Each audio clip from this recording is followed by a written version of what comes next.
தை மாதம் 1ஆம் தேதி பொங்கல், அதற்கு பிறகு மாட்டுப்பொங்கல், காணும் பொங்கல் என 3 தினங்களும் விமர்சையாக தமிழகத்திலே கொண்டாடப்படுகிறது. பொங்கலுக்கு முதல் நாளான 13ஆம் தேதி, அதாவது மார்கழி மாதத்தினுடைய கடைசி நாள் அன்று போகி பண்டிகை அனுசரிக்கப்படுகிறது. தமிழகத்திலே போகி பண்டிகை பெரிய அளவுக்கு கொண்டாடப்படுவது இல்லை என்றாலும் கூட, குறிப்பாக பெருநகரங்களான சென்னை, கோயம்புத்தூர், மதுரை, திருநெல்வேலி போன்ற நகரங்களில் பழைய பொருட்கள், குறிப்பாக டயர்களை, பிளாஸ்டிக் பொருட்களை, குப்பைகளை எரித்து மாசு உண்டாக்கி அதன் மூலமாக சுற்றுப்புற சூழலுக்கு கேடு விளைவிக்கக்கூடிய சூழல்கள் தொடர்ந்து ஏற்பட்டு வருகின்றன. எனவே இது பொதுமக்களுக்கும் வேண்டுகோள். அதே போல அரசு நிர்வாகமும் எந்த காரணத்தை கொண்டும் போகி பண்டிகை என்று தமிழகத்தினுடைய எந்த பகுதியிலேயும் டயர்களை எரிப்பது, பிளாஸ்டிக்களை எரிப்பது, குப்பை கூடங்களை எரித்து புகை மண்டலம் உருவாக்கக்கூடிய சூழ்நிலைகளை தடுத்து நிறுத்த வேண்டும். அதேபோல் பொதுமக்களும் மூடநம்பிக்கையினுடைய அடிப்படையிலே பழையன கழிதல் புதியன புகுதல் என்பது, பழைய எண்ணங்கள், தீய எண்ணங்கள் நம்முடைய உள்ளத்திலே இருந்து மறைய வேண்டும் என்பதை விட்டுவிட்டு பழைய பொருட்களுக்கு தீ வைத்து கொளுத்துவது எந்த விதத்திலும் சரியல்ல. எனவே எந்த காரணத்தை கொண்டும் சென்னை அல்லது சென்னை பெருநகரங்களில் இந்த போகி பண்டிகை அன்று பிளாஸ்டிக் பொருட்கள் மற்றும் டயர்களை கொளுத்தப்படுவது நிறுத்தப்பட வேண்டும் என்று புதிய தமிழகம் கட்சியின் சார்பாக அனைத்து மக்களுக்கும் வேண்டுகோள். அதே போல தமிழகத்தினுடைய அனைத்து நிர்வாக அமைப்புகளும் அதை தடுப்பதற்குண்டான நடவடிக்கையில் ஈடுபட வேண்டும் என்று கேட்டுக்கொள்கிறேன். இரண்டாவது, தமிழகத்தில் மதுரை மாவட்டம் மேலூர் அருகே அரிட்டாப்பட்டி மற்றும் சுற்றுவட்டார பகுதிகளில் டங்ஸ்டன் எடுப்பதற்கு தடை விதிக்க வேண்டும் என்று தொடர்ந்து அந்த பகுதி மக்கள் போராடி வருகிறார்கள். கடந்த 2 தினங்களுக்கு முன்பு பல்லாயிரக்கணக்கான மக்கள் மேலூரிலிருந்து மதுரையை நோக்கி மிகப்பெரிய அளவுக்கு வாகனங்கள் மற்றும் பேரணியாக சென்றிருக்கிறார்கள். இதில் நாம் மிக முக்கியமாக வைக்கக்கூடிய வேண்டுகோள், சட்டமன்றத்திலே தமிழ்நாடு அறிவித்து விட்டது. ஆனால் தொடர்ந்து மக்கள் போராடக்கூடிய சூழ்நிலை ஏன் ஏற்படுகிறது? இதில் மாநில அரசினுடைய பங்கு ஏன் இங்கே இருக்கக்கூடிய ஒரு அமைச்சர் குழுவை அல்லது அனைத்து கட்சி குழுவை அனுப்பி மத்திய அரசிடத்தில் தமிழ்நாட்டிலே ஏற்கனவே இதுபோன்று சுரங்கங்கள் எடுப்பதற்கு அல்லது எடுத்த இடங்களில் இப்போ நெய்வேலியிலே நிலக்கரி சுரங்களுக்காக நிலங்கள் கையகப்படுத்தப்பட்டது, அதனால் அந்த சுற்றுப்புற சூழல் பாதிக்கப்பட்டதை எல்லாம் சுட்டிக்காட்டி, அதே போல் கடந்த காலங்களில் கடந்த 10 வருடங்களுக்கு முன்பு அந்த பகுதி திருப்பத்தூர் பகுதி, மேலூர் பகுதிகளில் 1 ஏக்கரா நிலம், அதாவது கிரானைட் எடுப்பதற்காக வாங்கி கொண்டு அங்கே இருக்கக்கூடிய சுற்றுப்புற சூழலை கெடுக்கக்கூடிய வகையில் பல்லாயிரக்கணக்கான ஏக்கர் நிலங்களை பாழ்படுத்தினார்கள். யானைமலை என்று சொல்லக்கூடிய அந்த மலையை கூட உடைத்தடிப்பதற்கு முயற்சி செய்தார்கள். எனவே இதையெல்லாம் கணக்கிலே கொண்டு இப்பொழுது மேலூர் பகுதி மக்கள் போராடி வருகிறார்கள். எனவே மத்திய அரசும் இதில் மௌனம் காக்காமல், மாநில அரசும் பாம்பும் சாகாமல் தடியும் முடியாமல் இருக்கக்கூடிய நிலையை எடுக்காமல் இதில் தீர்க்கமான முடிவெடுத்து மீண்டும் அந்த மக்களை போராடக்கூடிய நிலைக்கு தள்ளக்கூடாது. அதில் ஒரு தீர்க்கமான முடிவெடுக்க வேண்டும் என்று மத்திய அரசையும் வேண்டிக் கொள்கிறேன். அதே போல் மாநில அரசையும் வேண்டிக் கொள்கிறோம். ஒருவேளை மத்திய அரசு அல்லது மாநில அரசுகள் இதில் தொடர்ந்து மௌனம் காத்தால் அந்த போராட்டத்தில் நாங்களும் எங்களை ஈடுபடுத்திக் கொள்ள வேண்டிய சூழ்நிலை ஏற்படும் என்பதை இந்த நேரத்தில் தெரிவித்துக் கொள்கிறேன். அடுத்தது, புதிய தமிழகம் கட்சியின் சார்பாக கடந்த பத்திரிகையாளர் சந்திப்பு, அதற்கு முன்பு சந்திப்புகளை நாங்கள் மிக முக்கியமான 2 கோரிக்கைகளை முன்வைத்திருந்தோம். அதாவது, தமிழ்நாட்டில் பட்டியலின பிரிவில் 3% இடஒதுக்கீடு அருந்தர் என்ற ஒரு குறிப்பிட்ட பிரிவிற்கு கொடுப்பது, அது 3% என்று இல்லாமல் ஸ்ட்ரெச்சிங் என்று எலாஸ்டிசிட்டி என்று அழைக்கக்கூடிய வகையில் 3% என்பது 18% ஒரு குறிப்பிட்ட சமுதாயத்தை சேர்ந்தவர்கள் எடுத்துக்கொள்கிறார்கள். ஆனால் அந்த பட்டியலின் பிரிவில் இடம்பெற்றக்கூடிய தேவேந்திர குல வேளாளர்களும் பறையர் சமுதாய மக்களும் மிகப்பெரிய அளவுக்கு பாதிப்புக்கு ஆளாகிறார்கள். எனவே உச்சநீதிமன்றம் அண்மையில், அது ஆகஸ்ட் மாதம் 1ஆம் தேதி கொடுத்த தீர்ப்பினுடைய அடிப்படையில் முறையாக எம்பிரிக்கல் டேட்டா, முறையான தரவுகளை எடுத்துவிட்டு அதுக்கு பிறகு ஒவ்வொரு சமுதாயமும் எந்த அளவுக்கு பங்கு பெற்றிருக்கிறார்கள், அரசு துறையில் பங்கு பெற்றிருக்கிறார்கள் என்பதற்கு ஏற்ப இடஒதுக்கீடு வழங்க வேண்டும். அதுவரையிலும் இந்த 3% இடஒதுக்கீட்டை ரத்து செய்ய வேண்டும். எந்த காரணத்தை கொண்டும் அது தொடரக்கூடாது. அதே போல் மாஞ்சோலை தேயிலை தோட்ட தொழிலாளர்களுடைய பிரச்சனையை அந்த மக்கள் 99 வருடங்கள் 100 வருடங்களுக்கு மேலாக வாழ்ந்து கொண்டிருக்கிறார்கள். ஆனால் தமிழ்நாடு அரசனுடைய தவறான எண்ணத்தின் காரணமாக, போக்கின் காரணமாக அந்த மக்களை கட்டாயப்படுத்தி வெளியேற்றக்கூடிய ஒரு சூழல் உருவாகிற்று.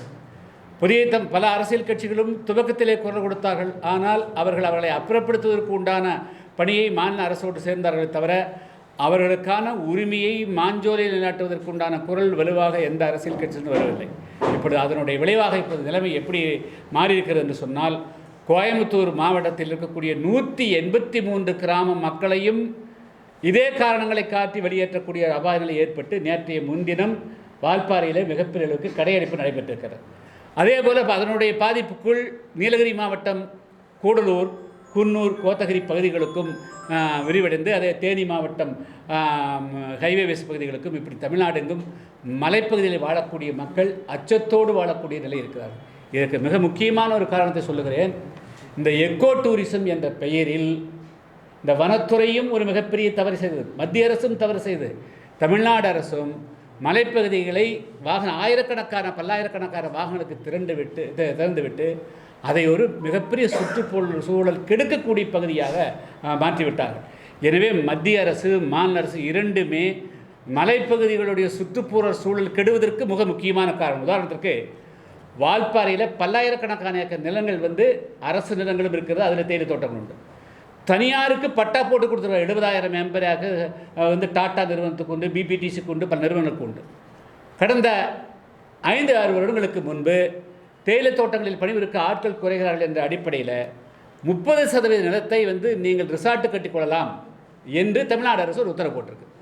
இந்த உத்தரவு எப்படி போட முடியும்? அப்போ ரிசார்ட்டுகள் கட்டினால் ஆட்டோமேட்டிக்காக வாகனங்கள் வரும். ஸோ அந்த மலைப்பகுதியினுடைய சுற்றுப்புற சூழலை கெடுத்து அங்கே மலைப்பொழிவை கெடுப்பது, அதே போல் வனவிலங்குகளுக்கு பாதிப்பு உருவாக்கக்கூடியதே மத்திய மாநில அரசினுடைய தவறான நடவடிக்கைகள் தான் காரணம். எனவே அதை உடனடியாக ஆய்வு செய்து மாஞ்சோலை மலையக மக்கள், வால்பாறை மலையக மக்கள், கூடலூர் மக்களுடைய வாழ்வாதாரம் எந்த விதத்திலும் பாதிக்கப்படக்கூடாது என்பதை வலியுறுத்தி, அதே போல் தமிழ்நாட்டில் அண்மை காலமாக கல்லூரிகள், பள்ளிகள் மற்றும் பல்கலைக்கழகங்களில், பொது இடங்களில் பெண்களுக்கு மிகப்பெரிய அளவிற்கு பல்வேறு துன்புறுத்தல்கள் ஏற்படுகின்றன. இது ஒரு ஆபத்தான போக்குகளாகும். அதாவது இந்தியா சுதந்திரம் எப்பொழுது உண்மையான சுதந்திரமாகும் என்று சொன்னால், என்று நள்ளிரவில் ஒரு பெண்மணி தன்னந்தனியாக நடந்து போகக்கூடிய சூழ்நிலை உருவாகுமோ அன்றுதான் உண்மையான சுதந்திரம் என்று நாம் பேசுகிறோம். ஆனால் அதற்குண்டான சூழ்நிலை. எனவே இந்த 3 முக்கியமான, அதாவது உள்ளிடுவதற்கு பிரச்சனை, அதே போல் மலையகத்தில் இருக்கக்கூடிய அனைத்து மக்கள், மாஞ்சோலை, அதே வால்பாறை, கோத்தூர், குன்னூர் உள்ள தமிழ்நாட்டில் இருக்கக்கூடிய அனைத்து மலையக மக்களுடைய வாழ்வாதாரத்தை பாதுகாப்பது, அதே போல் மகளிருக்கான பாதுகாப்பு ஆகியன குறித்து பிப்ரவரி 1 வாரம் தொடர்ந்து நாங்கள் மும்முனை போராட்டம் புதிய தமிழகம் கட்சியின் சார்பாக முன்னெடுக்கவிருக்கிறோம். அண்ணா பல்கலைக்கழக விவகாரம் தமிழக அரசு எடுக்கக்கூடிய நடவடிக்கை போதுமானதாக இருக்கா? எஃப்ஐஆர் வெளிவந்தது, அதில் உங்களுடைய கருத்து என்ன சார்? தமிழ்நாடு அரசு அதில் உண்மையாகவே வெளிப்படைத்தன்மையாக இருந்திருக்குமே. ஆனால் ஒன்று ஒரு புலன் விசாரணையில் இருக்கின்ற பொழுதே ஒரு நபர் தான் அல்லது 2 நபர் தான் 3 நபர் தான் என்று சொல்ல வேண்டிய அவசியம் என்ன? இதுவரையிலும் ஒரு நபர் கைது செய்யப்பட்டிருக்கிறார். அதுக்கு மேற்கொண்டு 2 நபரா, 3 நபரா, 4 அதில் யார் யார் சம்பந்தப்பட்டிருக்கார்கள் என்பதை முதல் நாளே சொல்லி அந்த பிரச்சனைக்கு முற்றுப்புள்ளி வைப்பதற்கு பதிலாக அவன் திமுக காரன் என்பது வெட்ட வெளிச்சம், எல்லோருக்கும் தெரிந்த விஷயம்.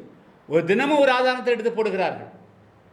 சரி, அப்படியெல்லாம் இருக்கின்ற பொழுது ஏன் அதில் தமிழ்நாடு அரசு அல்லது திமுக மூடி மறைக்க வேண்டிய அவசியம் ஏன் வந்தது? அப்போ எதிர்கொள்ளுகிற மாதிரி அவங்க தான் இப்போ பிரச்சனைக்குள்ளே மாட்டிக்கிறாங்க. ஆச்சா, அவர்கள் குற்றவாளிகள் இல்லை, திமுக யாரையும் பாதுகாக்க வேண்டியதில்லை. ஒரு அது 1000 லட்சக்கணக்கான தொண்டர்கள் இருக்கக்கூடிய கட்சி. ஒரு குற்றவாளியை பாதுகாக்கிறதுக்காக திமுக குற்றவாளி கொண்டு நிற்கணும்? ஏன் முதலமைச்சர் குற்றவாளி கொண்டு நிற்கணும்? ஸோ அதனால் அந்த விஷயத்தை பொறுத்தளவு திமுக தமிழ்நாடு அரசு நடந்து கொண்டது சிறிதும் சரியில்லை. இன்னும் அவர்கள் வெளிப்படைத்தன்மையாக இல்லை. திமுக என்று சொன்னால் ஒத்துக்குங்க, திமுக இருக்கக்கூடியெல்லாம் எல்லாமே சரியானவங்களா?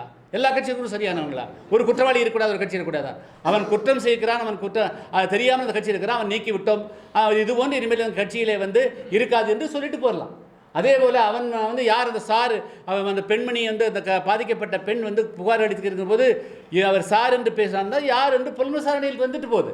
எனவே அதை மூடி வைக்க வேண்டிய அவசியம் கிடையாது. அதனால் வந்து தமிழ்நாடு அரசு இதில் வந்து வெளிப்படையாக தன்மை இல்லை, ஏன் அப்படி நடந்து கொண்டார்கள் என்று எங்களுக்கு தெரியவில்லை. அதனால் வந்து அது அதில் உண்மைத்தன்மை முழுமையாக வெளிவரணும். திமுக எந்த விதமான போராட்டங்களுக்கு அனுமதியை வழங்குறது இல்ல அப்படின்னு சொல்லி ஒரு குற்றச்சாட்டு இருக்கு. நீங்களும் போராட்டம் அறிவிச்சிருக்கீங்க.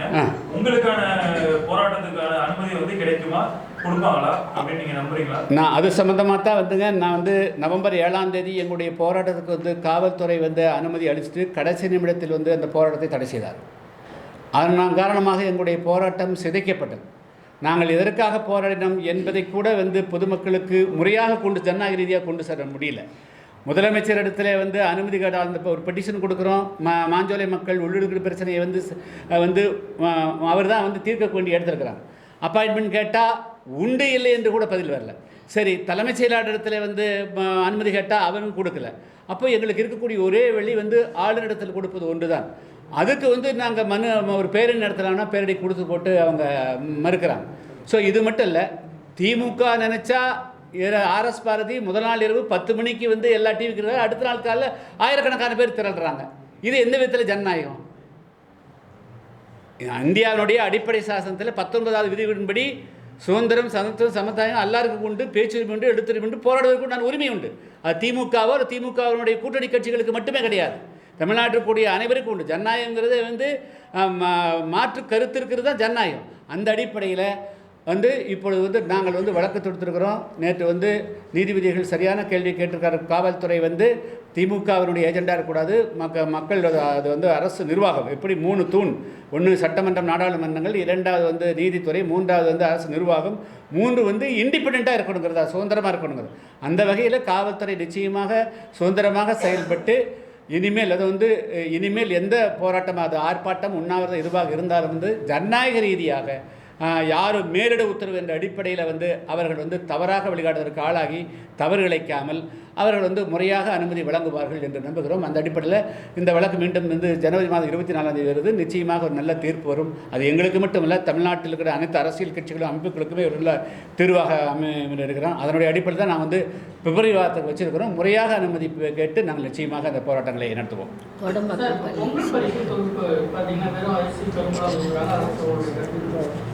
சார் வந்து அவங்க தான் எதிர்கட்சியாக இருக்கிற போது 2500 கொடுனா 5000 கொடுன்னு பேசுனவங்க அவங்க தான். 1000 கொடுத்தா 2000 கொடு, 2000 கொடுத்தா 5000 கொடுன்னு பேசுகிறவங்க அவங்க தான். இன்றைக்கி வந்து கழுத தெரிஞ்சு கட்டெரும்பான கதையாக இன்றைக்கி வந்து கொடுத்தாங்க. அப்போ வந்து இப்போ கடைசியில் 130 ரூபா அளவுக்கு வந்துட்டாங்க. இது தமிழ்நாட்டு மக்களை ஏமாற்றுவது மட்டுமல்ல, தமிழ்நாட்டு மக்களை இதை அவமானப்படுத்துவதற்கு சமம். அந்த தான் சொல்ல முடியும். இந்த கரும்பு கொள்முதல்ல வந்து நிறைய குளறுபடிகளும் அது மட்டும் இல்லாமல் நிறைய லஞ்சம் வாங்குறாங்க, விவசாயிகள்ட்ட நிறைய அந்த ஆபீசர்ஸ் வந்து லஞ்சம் வாங்குறாங்க அப்படின்ற குற்றச்சாட்டு வந்து இருக்கு. இதை பற்றி பாமக தலைவர் நிறுவனர் டாக்டர் ராமதாஸ் அவர்கள் வந்து அறிக்கையை வெளியிட்டிருக்காரு. இதை பற்றி உங்களோட கருத்து? சார், அது மாதிரி ஏதாவது வந்து குற்றச்சாட்டு ஆதாரம் இருந்தால் நிச்சயமாக அது வந்து அதை வெளிக்கொணரணும். அது குற்றச்சாட்டு இல்லாமல் அவர் சொல்லியிருக்கிறாருன்னா அது வந்து அவர் ஏதாவது ஒரு குறிப்பிட்ட ஆதாரம் இல்லாமல் சொல்லியிருக்க மாட்டார். அதை வந்து இன்னும் வந்து வலுவான ஆதாரங்களோடு அதை வெளிக்கொண்டு வரணும்.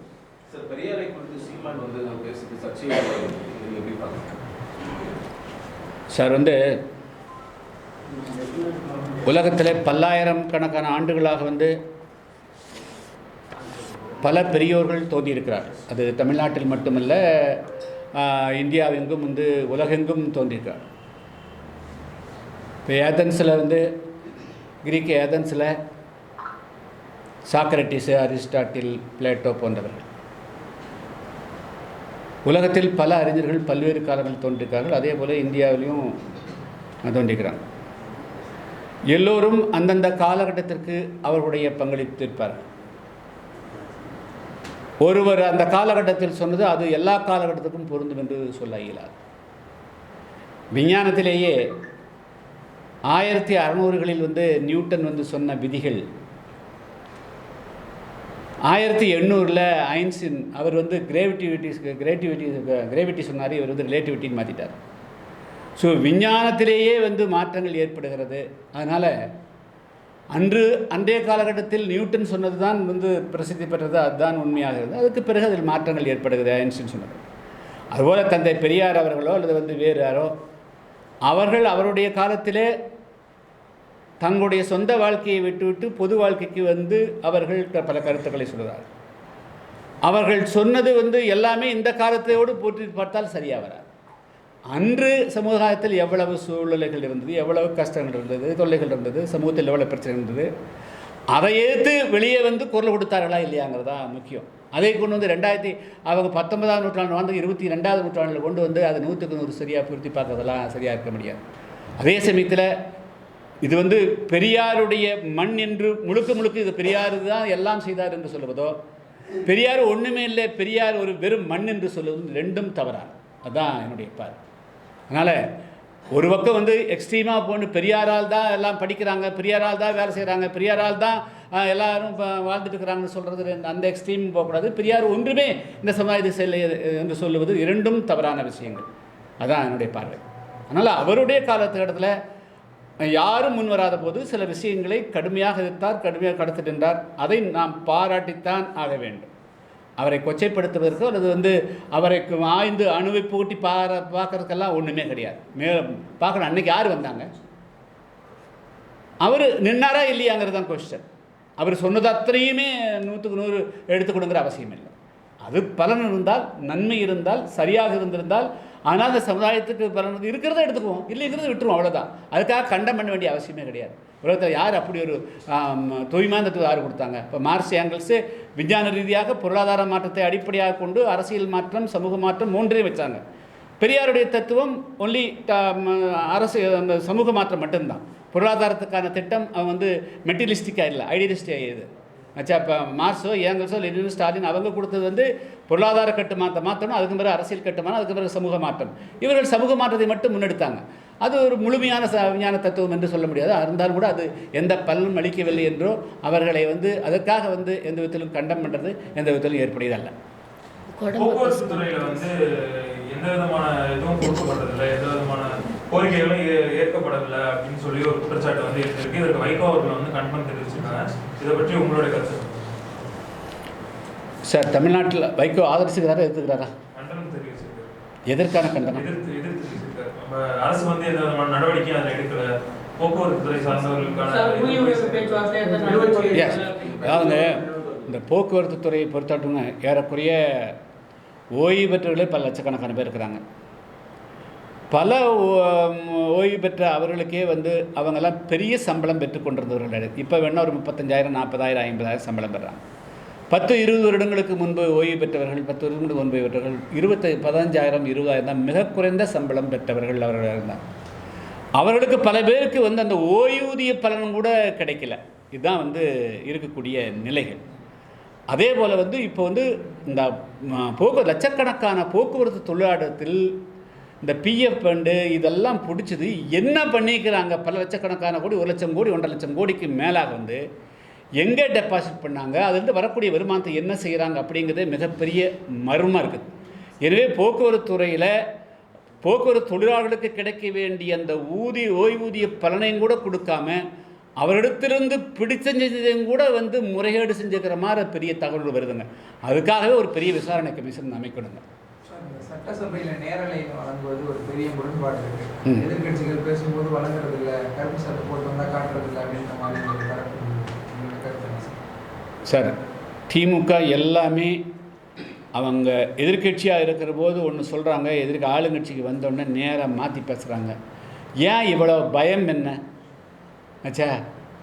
மக்களுக்கு வந்து ஒன்று இந்த டிவியில் வரலைன்னா பல ஊடகங்கள்லேருந்து வரப்போகுது ஆச்சுங்களா. எதையும் மூடி மறைக்க முடியாது. வேண்டுமென்றால் சில மணித்துளிகள் வேண்டுமென்றால் மூடி மறைக்கலாமே தவிர ஒட்டுமொத்தமாக தமிழக மக்களிடத்தில் இருந்து இந்த ஆட்சியினுடைய அலங்கோலங்களை மூடி மறைக்க முடியாது. ஆனால் சட்டமன்றத்தில் நீங்கள் வந்து நீங்கள் ஒளிபரப்புறீங்கன்னு சொன்னால் அது முழுக்க ஆளுங்கட்சி பேசுறதையும் கொடுக்கணும், எதிர்கட்சி பேசுறதையும் கொடுக்கணும். அதே சமயத்தில் ஆளுநர் அவர்கள் வந்து அன்றைக்கி வாக் அவுட் பண்ணார்னா நீங்கள் ஒட்டுமொத்தமாக அவர் தமிழ் தாய் வாழ்த்தையே புறக்கணிச்சார் மாதிரிலாம் கொண்டு வந்து நிறுத்துறீங்க. அவர் அப்படியெல்லாம் செஞ்ச மாதிரி தெரியல. அப்போ அவர் ஆளுநர் மேலே ஒரு குற்றச்சாட்டு வச்சு அவதூறு பரப்பி பண்ணுறாங்க.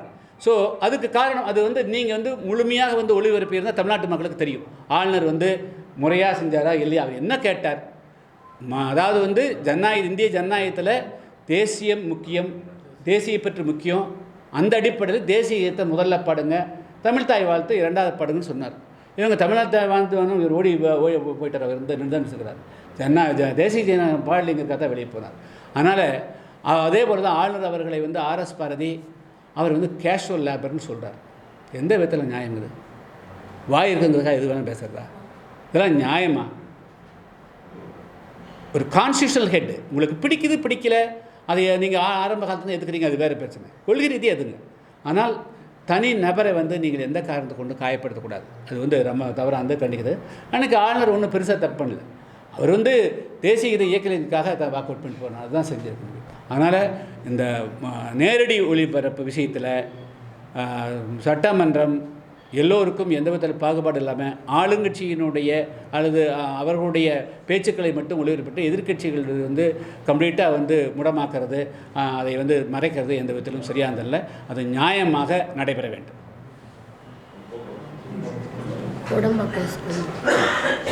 அது என்ன இதை அது என்ன நான் படிக்க டைம் இல்லை. அந்த கோடம்பாக்கம், அதாவது சென்னையினுடைய மையப்பகுதி இருக்கக்கூடியது அந்த பதிப்பக செம்மல் கணபதி அப்படிங்கிற அவருடைய பேரில் ஒரு பள்ளிக்கூடம், அரசு பள்ளிக்கூடம் இருக்குதுங்க. அங்கே மாதிராவோட பறையர் சமுதாய மாணவர்களை பள்ளி ஆசிரியர்கள் சாதியை சொல்லி இழிவுபடுத்துவது, தரையிலே அமர வைப்பது, கக்கூஸ்களை க்ளீன் பண்ணுறது, இது போல் மிகப்பெரிய சிறுமிப்படுத்துகிறாங்க. அது சம்பந்தமாக தமிழ்நாடு அரசு உடனடியாக அதை ஆய்வு செஞ்சு இது மாதிரி தமிழ்நாட்டு பள்ளிகள், அது சென்னையினுடைய மையப்பகுதியில் இங்கிருந்துட்டு இப்படி இவ்வளோ தூரத்துக்கு அவமானம் நடக்குறாங்க, இது மாதிரி பாகுபாடு நடத்துக்கிறாங்க. இப்போ சாதி ஒழிக்கு பாடுபடுறோம், சமூகத்து நீதி, பெரியார் பேர் சொல்லி என்ன பிரயோஜனம்? அதனால் சென்னைக்கு மையப்பகுதியில் இருக்கக்கூடிய அரசு பள்ளிகளில் இந்த மாதிரி எங்கெல்லாம் சாதி ரீதியாக துன்புறுத்தல்கள் மாணவர்களுக்கு மாணவிகளுக்கு இருக்கிறதோ அது உடனடியாக கண்டறிந்து களைய வேண்டும். இந்த பள்ளியை பொறுத்த மட்டிலும் அந்த மாதிரி துன்புறுத்தல் ஈடுபட்ட ஆசிரியர்கள் உடனடியாக தண்டிக்கப்படணும். அவர்கள் மீது நடவடிக்கை எடுக்கப்படணும். அவர்கள் பெரிய, அதாவது வேறொரு முக்கியமான அரசியல் பிரமுகருடைய பெயரை பயன்படுத்தி அந்த குறிப்பிட்ட ஆசிரியர் தப்பித்துக் கொண்டிருக்கிறார்கள் தகவல் வருது. அந்த மாநிலத்தில் உண்மையாக விசாரித்து நடவடிக்கை எடுக்கணும்னு கேட்டுக்கிறேன். 5ஆம் தேதி எஃப்ஐஆர் போட்டு இன்னும் நடவடிக்கை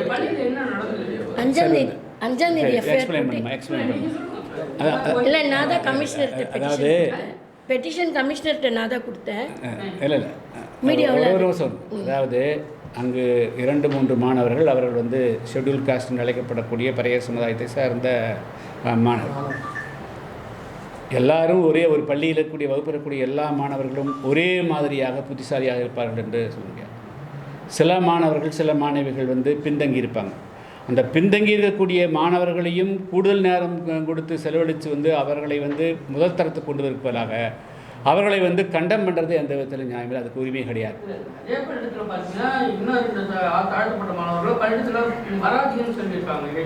இல்லைங்க, 4 பேர் டிசி கொடுத்துட்டாங்க.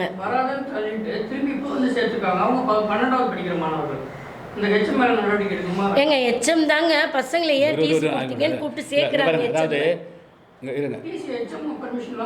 பழைய எச்எம் கொடுத்தாங்க, புது எச்எம் மறுபடியும் அவங்கள ஜாயின் பண்ண வைக்கிறாங்க. இல்லைங்க, 6 மாதம் ஆகுதுங்க. பழைய எச்எம் இல்லைங்க, பழைய எச்எம் கொடுத்துருக்காரு. அந்த எச்எம் 4 மாதத்துக்கு முன்னாடி பையன் எடுத்துருக்காங்க. ஒரு பையன் 2 மாதம் ஆச்சு, ஒரு பையன் 4 மாதம் ஆச்சு. இந்த ஹெச்எம் 6 மாதம் ஆச்சு. அப்போ யார் டிசி கொடுத்துருப்பாங்க? சார், இதில் நம்ம யாரையும் டிஸ்கிரிமினேட் பண்ணி பார்க்க வேண்டிய அவசியமே கிடையாது. அந்த இல்லை அதாவது அந்த பள்ளி மாணவர்களுக்கு யாரால் பாதிப்பு வந்தாலும் நடவடிக்கை எடுக்கணும் தான். That's all. அதாவது 10 வருஷத்துக்கு மேலே இருக்காங்க. முதலே வந்திருக்கணும் தான் சொன்னீங்க. ஓகே, நீங்கள் இப்படி பேசுங்க. ஓகே, தேங்க்யூ, வணக்கம். பேசலாம் நீங்கள் வர சொன்னல உங்களை முதலே கொடுத்துட்டேன் நேற்று கொடுத்துட்டேன். Okay, thank you. வர சொன்னால் நீங்கள் ஓட்டுறீங்க. 10 மணிக்கு வர சொன்னீங்க. இல்லை, சித்திரை வழி தெரியல. நீங்கள் உங்களுக்கு இருக்கு, நீங்கள் பார்க்குறீங்க. உங்களுக்கு தான் குழந்தை கூட்டு வர சொன்னீங்க. அந்த பையன் பயப்படுறாங்க வர்றதுக்கு, மிரட்டி இருக்காங்க போலீஸு. எஃப்ஐஆர் போட்டு 5ஆம் தேதி எஃப்ஐஆர் போட்டு இன்ன வரைக்கும் வந்துட்டேங்க. சித்திரை வழி தெரியலம்மா. நீங்கள் எதுவும் போகிறீங்க, இவரும் வரல. நீங்கள் முதலே விட்டால் நம்ம விசாரிச்சிடலாம். நம்ம டிஸ்கஸ் பண்ணலான்னு சொன்னாங்க. நம்ம டிஸ்கஸ் பண்ணி தான் பண்ணணும். ப்ரெஸ் மீட் வர வரை இப்படி இருந்தால் தராதீங்க. பேட். Okay, thank you.